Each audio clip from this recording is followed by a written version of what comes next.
నిన్న వీడియోలో అమ్మవారిని చేయడం చూశారు కదా. ఇంకా ఈరోజు పీఠం మీద పెట్టానన్నమాట. ఇలా ఒక చిన్న బౌల్ ఏదైనా సపోర్ట్కి పెట్టుకొని పెట్టాలి. ఇలా పెడితే ఈ బౌల్ ప్లెయిన్గా అనిపించింది కదా, ఏం బాగాలేదు అనేసి ఈ బౌల్ని డెకరేట్ చేద్దాం.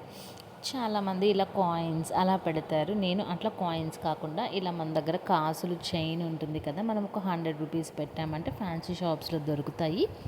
అవి ఓపెన్ చేసేసి ఇట్లా డబల్ టేప్ వేసుకొని నీట్గా ఒకదాని మీద ఒకటి గ్యాప్స్ కనిపించకుండా స్టిక్ చేసుకుంటే చూసారా ఎంత కలర్ఫుల్గా ఉందో. అమ్మవారి బొమ్మ పెట్టడానికే కాబట్టి ప్రాబ్లం లేదు. సో ఇంకా మా చెట్టు తమలపాకులు తీసుకొని ఇలా పీఠం మీద ఆ బౌల్ పెట్టేసి బౌల్లో రైస్ పోసి పైన అమ్మవారిని పెట్టానన్నమాట. ప్లెయిన్గా పీఠం కానీ నేల మీద కానీ ఎక్కడన్నా ఒట్టి అమ్మవారి అలా పెట్టకూడదు కదా. వీలు కాని వాళ్ళు రాగి ఇత్తడి అట్లా ఏదైనా కలిసంలాగా పెట్టి వాటర్ పోసి అట్లయినా పెట్టుకోవచ్చు. నెక్స్ట్ ఇంకా అమ్మవారికి ఇలా డబల్ టేప్ వేసి మెజర్ చేసుకొని చైన్ చేస్తున్నాను అనమాట.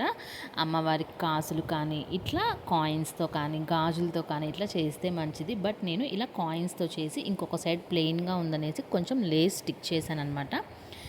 తర్వాత కింద ఒక డబల్ లేయర్ పెండెంట్ కూడా పెట్టాను. కొంచెం డిఫరెంట్గా పెండెంట్ కనిపిస్తే బాగుంటుంది అనేసి ఇంక ఇట్లా చేశానమాట. సో ఎట్లాగో శ్రావణ మాసం వచ్చేసింది కదా, నేను చేసిన ఈ ఐడియాస్ మీకు కనుక హెల్ప్ అవుతుంది అంటే తప్పకుండా ట్రై చేయండి. ఎలా వచ్చిందో కూడా కామెంట్ చేయండి.